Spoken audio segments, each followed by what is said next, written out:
You're listening to Wildlife Control Consultant, where we provide research-based information on all things related to vertebrate pest management. Hi everyone, Stephen Vantassel here, Wildlife Control Consultant, bringing another episode of the Wildlife Control Consultant podcast. Hey, glad to have you on board. Hope your week went well. So we're in the springtime, and I am trying to get some podcasts in the kitty to get out ahead of things, because I've got, of course, some more traveling coming up eventually, but I need to kind of get ahead because you never know when you're going to get sick or whatever the case may be. So glad to have you on board here. If you want to learn more about Wildlife Control Consultant, you can visit my website at wildlifecontrolconsultant.com. We have some publications there. And of course, if you're wondering what this podcast is all about, well, we're all about research-based information on all things related to vertebrate pest management. That is, animals that have a backbone. So glad to have you here.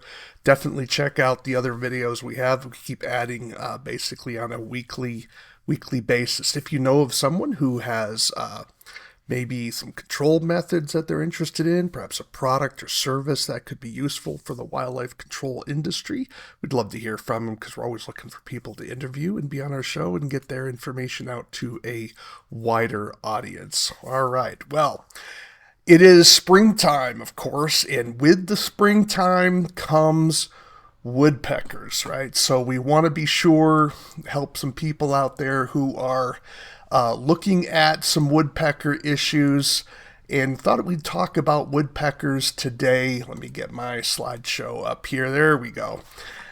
So how do we deal with woodpeckers? And so that's what this presentation is going to be about. We're going to talk about the non-lethal methods of controlling, not all of the non-lethal methods, but we're certainly going to give you sort of a rundown of some of the non-lethal methods and, their relative effectiveness. I hate to break it to you, but none of the non-lethal control methods are 100% unless you're looking at exclusion. And a lot of people don't like to do exclusion. One of my mottos is, if it's easy, it probably doesn't work. Right. So, but nevertheless, that's a little harsh on my part. But nevertheless, there are some non-lethal techniques that will work, but they don't necessarily work all the time. So don't anticipate that it's always going to work for you. So why don't we get started? First, we need to talk about the law. And that is in the United States, and I would believe in Canada as well, and Mexico, because there are several countries that are signatories of the Migratory Bird Treaty Act. So all native birds, by and large, are protected under the Migratory Bird Treaty Act that migrate, right? So the birds need to migrate. This was a law designed to protect birds. So your woodpeckers are protected within the United States. So you say, well, my neighbor's shooting him. Well, your neighbor has to either have a permit from the U.S. Fish and Wildlife Service and their state agency, or they're breaking the law. So that's basically how that works. So just want to make you aware of it. This would be if you're whacking woodpeckers, you are in violation of federal law here in the United States, and it's a pretty serious offense.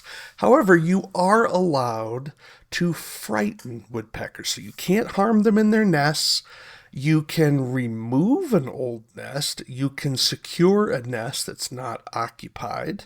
But once they have eggs, once they have young, you have to leave that nest alone until they fledge. That's when the young take off. And you cannot harm any of the animals. You can frighten the adults, right? Frightening doesn't work for young. If you're doing some harassment, for example, we'll talk about that a little bit more. But the flightless young, that's just cruel, right? It's just like trying to get a baby that can't walk yet and scream at it to tell it to leave the room. It can't leave the room. It needs help, right? So it's just silly. Same way with these birds. You don't use frightening devices or repellents on young birds that aren't able to fly away. I mean, that's just silly. So you want to be sure that you understand that. So they're protected. There's some information if you want to get more details from the U.S. Fish and Wildlife Service about woodpeckers, and there may also be state protections. Yeah, so you need to make sure you're considering that as well. All right, well, let's move on. So sometimes people ask, why are the woodpeckers bothering my house? Well, there could be any one of these reasons or any combination of these reasons. So the reality is that most woodpeckers are not attacking a house for insects. There are situations where that certainly can be the case, but as a general rule, it's not that common. But it does happen. Other times, a woodpecker's attacking your house because he likes the sound. Woodpeckers do what's called drumming, and that is a territorial alert where they will pound your house and they like the sound that it makes because it tells other woodpeckers, this is my turf, stay away. Another reason woodpeckers attack houses, and that is they find that houses are surrounded by trees. Who would have figured, right? That makes it more convenient for a woodpecker to attack the house, to be sure, because he can fly back to a tree, then come back to the house. And then lastly, there's a tendency for woodpeckers to attack earth-toned colored houses. So if you want to try to reduce the attractiveness of your house to woodpeckers, you want to use something that's not an earth tone, right? Which makes sense. Woodpeckers are going to be attracted to trees. Most bark trees are going to be gray and brown and darker colors. They're not going to be white, for example. Although there are trees that are certainly white, to be sure, but you're not going to see something that's going to be orange or green. You don't have green bark, right? So that would be something for you to consider as well. So those are reasons why woodpeckers attack houses, and so it could be any one or any combination of those particular reasons. So do you have attractive siding? Some siding is more attractive than others. One of them that's in particular is the board and batten type siding. There are insects that can easily get behind there, and they may hear noises. Perhaps if your house is expanding and contracting, it may sound to a woodpecker that there's insects there. So those are obviously some things to be thinking about. We don't know a whole lot about this, right? So it's hard to get in the head of a woodpecker, and to get some of these answers would require some research funding. I'm sure researchers would love to learn more about it, but it's probably not a high priority for most research type grants. So if you're interested in that, definitely, I'm sure there are universities that would be interested in doing some of this research. If you need help with that, definitely reach out to me at wildlifecontrolconsultant.com. At gmail.com, and we'll be happy to help direct you in some places where you might be able to find some researchers to take your money and do that research. Before you begin any type of hole closure, make sure that the hole is not occupied. This is why it's so important when a woodpecker starts attacking your house and a hole is being developed, you want to act quickly, because you do not wait, because sometimes a woodpecker is attacking your house to make a nest, and you don't want that to occur. So if you've been delaying, one of my favorite quotes, if you've been following the podcast for any length of time, is hard work may pay off in the end, but procrastination always pays now. I love that quote. That is something that you want to be sure you're avoiding when it comes to woodpeckers. You want to act quickly. There is a suspicion that woodpeckers attack buildings that already have holes in them. So that's another reason why you want to act quickly. So you don't want them to create a nest, and you don't want them to create more holes, right? So, but if you've waited a while and you're not able to see the back end, then you're going to need to inspect that to be sure that you're not securing a hole that already has eggs in it, because that would be a violation of federal law. So one of the things you can do, of course, is cover the hole. So hardware cloth, not the best to be sure, but it could work in a pinch. Not very expensive, but certainly you'd want to think of aluminum flashing or even wood itself. We'll talk about wood in the next slide. So you want to act quickly. If you're dealing with pileated woodpeckers, you really need to ramp up the security, but I doubt many of you are going to be dealing with pileated woodpeckers. But if you do, you need to have heavier gauge wire to be sure. Aluminum flashing, there are aluminum flashings that are already pre-painted and they may be able to blend better to your house. Otherwise, paint the aluminum flashing prior to your placing it over the hole. And always make it a little bit wider than what that hole is actually needed. And if as long as you've confirmed there's nothing in that hole, you can certainly fill the hole, perhaps with some foam, and then secure it with some aluminum flashing. I wouldn't do that if you're just using hardware cloth. It's going to start oozing out as it expands, so I wouldn't recommend that as an option. Now, if you're dealing with wood situations, right, where the woodpecker is beginning to drill into your home or structure, again, always act quickly. But one of the things, I call it the Tim Julian method because this is who I learned it from, is that you create some wooden plugs that are going to be basically the size of the woodpecker hole that you're trying to secure, and you basically cut a plug that will fit. Now, you may need to drill out that woodpecker hole a little bit just to make it nice and clean, but then you're drilling out maybe a piece of plywood, for example, or some other wood. You're going to find the hole that matches, and then you're going to insert that, and then you're going to use some wood putty to kind of fill in any of the gap, and then sort of sand that all down, and then paint it so it blends in with the structure that you have. And if you're careful, and it doesn't take a lot of work, but just a little bit of detail work, you'll be surprised how you're able to blend that in and secure that hole. And that's a very effective, inexpensive way of solving that particular problem. And just try to match that coloration as much as possible. Now, when it comes to preventing damage, netting really is number one. If you can prevent the woodpecker from reaching the structure, that is the platinum standard, hands down. And you can see sometimes woodpeckers like to peck underneath the eaves of a building, and so you may just want to have some netting that is going to be strung at a 45-degree angle to prevent them from getting up there. You can buy netting from various bird control suppliers like Bird Barrier, Bird Be Gone. Bird X is another one. I think Bird Barrier, Nixolite might be another one. There might be some more, but those are some of your bigger suppliers, to be sure. I'm not making any money off the referrals, folks, so just be aware of that. So you can simply put that netting up, and they have instructions on how to do that. And that would be, if this is something that's sort of a regular event for you, I would certainly encourage you to consider netting. Now, at other times, sometimes you have an eave that comes off, perhaps a gutter that comes off the house. What some people do is they have problems every year with woodpeckers attacking their house, and they basically just get nets.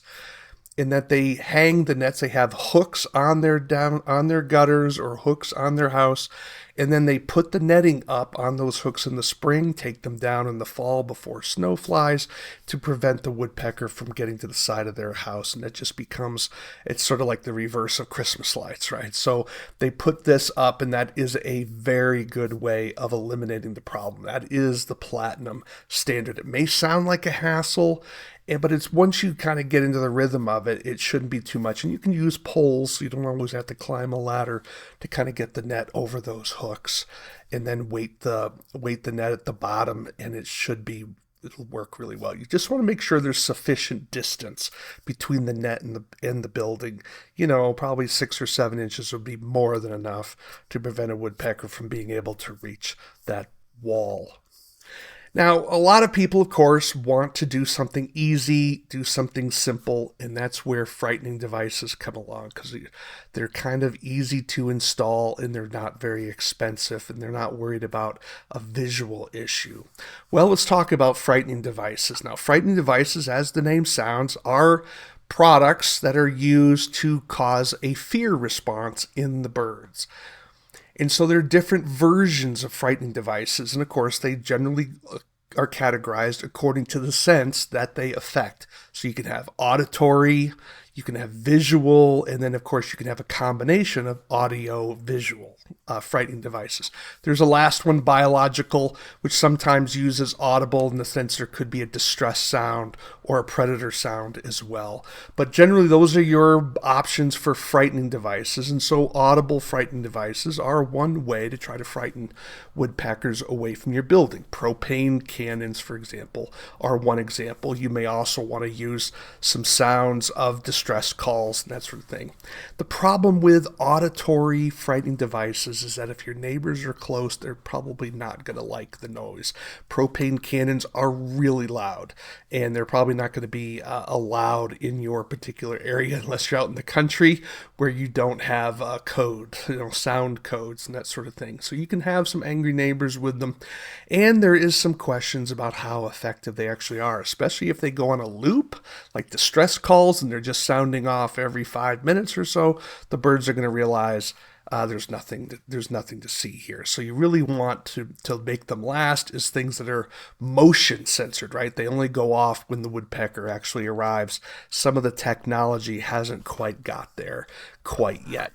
Now, there is a product on the market several years ago called the Sonic Dissuader, and it detects drumming. It uses a predator call. It was tested on pileated woodpeckers, of course, which are, they're like a jackhammer on items because they can really drill through.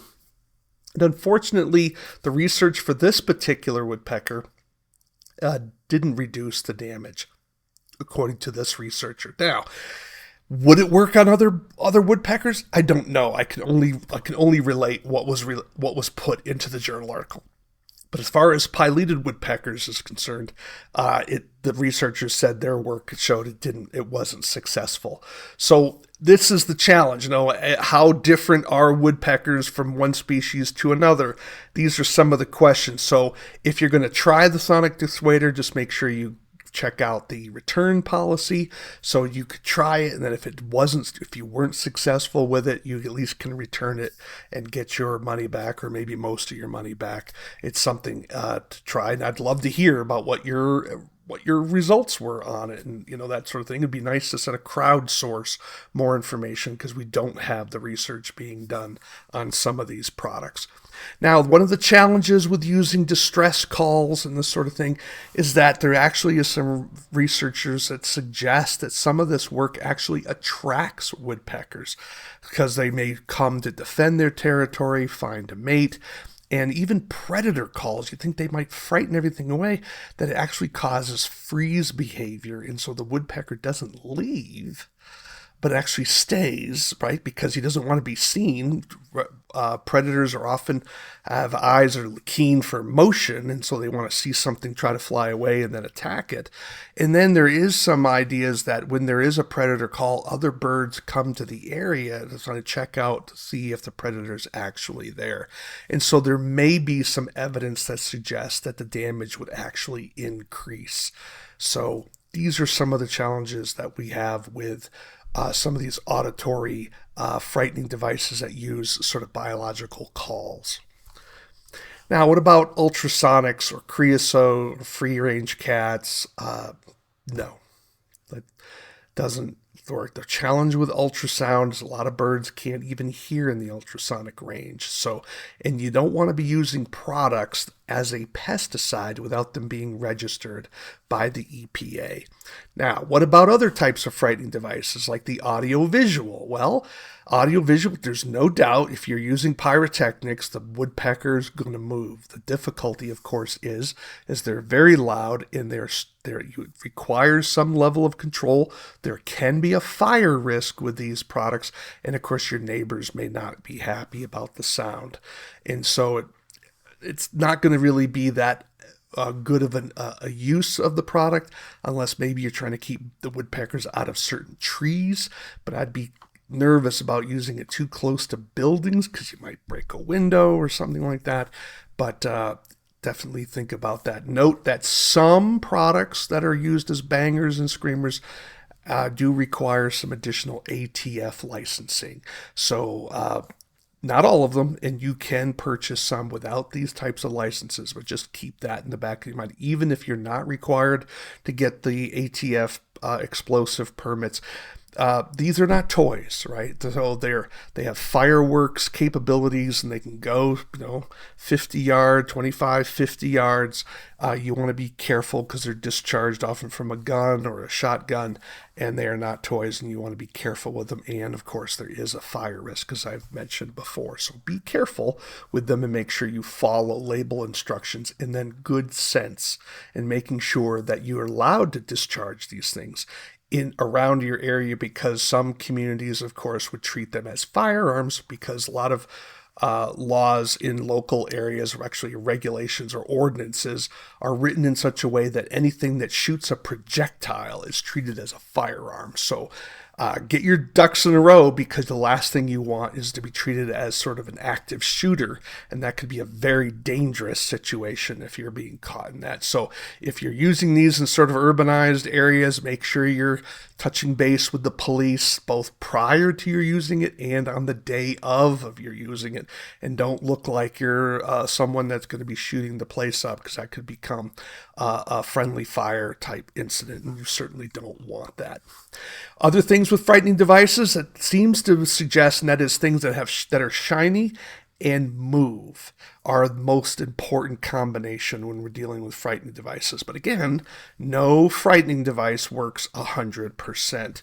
Now, what about lasers? Well, it doesn't seem to be, I did not find any scientific research on the use of lasers on woodpeckers. So, of course, you have to be there, right, in sense of trying to shine them. There are some that are more automatic now, but you do need to be careful when you're using lasers that you're not angling them up into the sky where it could expose a plane or a helicopter. That is a serious federal violation, and the FBI will be knocking at your door if that, because it's very dangerous. It actually can temporarily blind pilots, and that's very, very dangerous. So if you're using lasers on woodpeckers and you're having some success or even no success, again, I'd love to hear from you and get your results. But at this particular moment, I did not find any scientific research on it, but there was, I guess, some anecdotal reports that I had covered.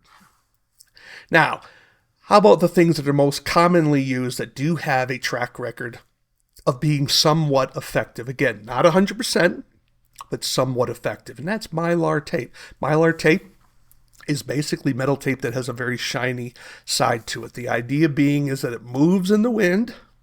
It's a motion issue that causes birds to get nervous, but also the shininess, it reflects sunlight, and birds don't like flashing because it probably makes them think that a predator is coming and blocking the light for a brief moment, making them think that they're under pressure. So it is, some people don't like it because it's not pretty, but it has been known to work. So certainly try Mylar tape. People say, well, what makes it so the bird doesn't move to another part of the house?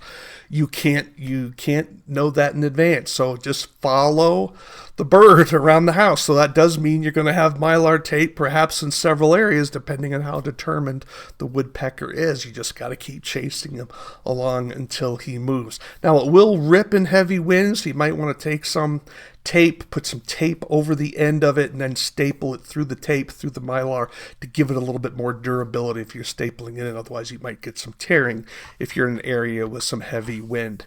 There is a more updated version of Mylar tape, and that's sort of Irritape, and that it has a little bit more holographic surface. This is a Irritape trademark, and you can see an example of that there. You say, well, it looks like Mylar tape. Yes, it does, but it has some other elements to it that kind of add a little bit of pizzazz. How's that for a scientific word? A little more pizzazz to the Mylar tape, and that may may give you a little bit better chance of having some control. Of course, it's going to cost more, but there has been some evidence showing it has a slightly better efficacy rate to frighten woodpeckers away from a location. Now, you can use a Halloween spider, right? There's nothing magical about the Halloween spider. This spider is something they used in Halloween. It's motion activated. The spider is irrelevant, right? It could be just a square box, right? So don't get hung up on the spider element of it. But the idea is you'd hang this up above the area where the woodpeckers are attacking, and it sees the motion of the woodpeckers being there, and then it releases a cord, and so it just basically comes down and would frighten the birds away, right? And so that is certainly something to use. But again, don't get hung up on the spider thing. It's just the idea of an object that's motion activated that will then move down into the area where the woodpeckers would be, frightening them away. It could be a hand that would frighten them away, right? So, and there have been some wildlife control operators that have suggested that it's worked rather well. Now, there is another product called the Intimidator. Again, it's sort of a souped up version of Mylar tape. And so it has many of the characteristics of the Irritape that we've mentioned before. So let me just show you an example of what this looks like. Let me bring that way. And I'm using the one from Bird Barrier here, and this is called the Intimidator, and it's an avian deterrent silver. It's a little pricey, it's $41 is listed here. Again, I don't get any money from Bird Barrier talking about this, so there are other versions of this particular product elsewhere, so you might want to check around, but you can see the idea. It has spinners, it has a little pole, so it's away from the structure. You screw it in, and it has bent metal with the hologram type look, so it will catch the wind and spin. It will sway, and then the bottom part will spin independently because it has some fish type spinners on it.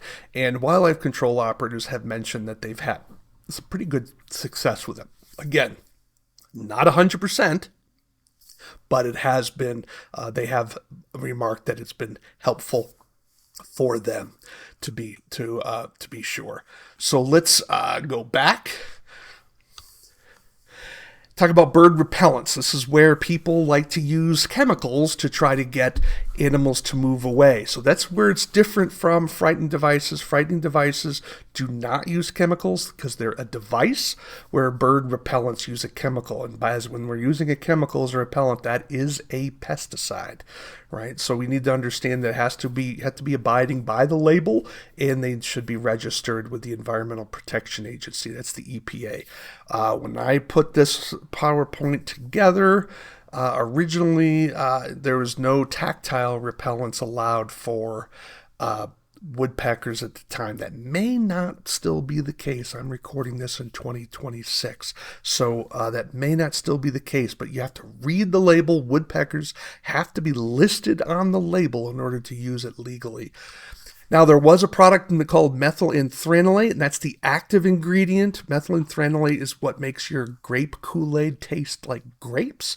And so it does go after the animal. It's like an irritant of their nasal passages. And so research was done to see if this would repel woodpeckers. And so the problem is that woodpeckers, when they're pecking, they're not eating. They're just pecking. So it doesn't really work that well. And so methylenthranilate, as the research found, 27%, if you sprayed it on a wall, 27% of the active ingredient would volatilize. It would go into the air as it was evaporating off. 27% of it would evaporate in one day. So you're already losing a lot of the product, the active ingredient, immediately.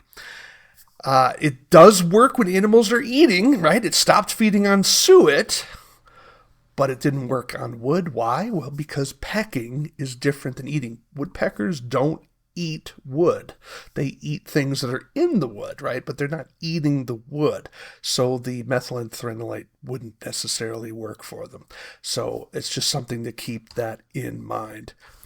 Well, I'm sorry for some of that depressing information, but I hope you found it useful, at least a better understanding of Mylar tape and the Irritape and the Intimidator. And so those are the things I'm certainly going to recommend that you try, perhaps the spider as well. And then, of course, repairing of the holes. There has been some anecdotal information that suggests you want to close those holes as quickly as possible so that the bird isn't habituating to the building, and other woodpeckers aren't saying, hey, what's all the activity here? Maybe there's some food there that I need to check out or something else.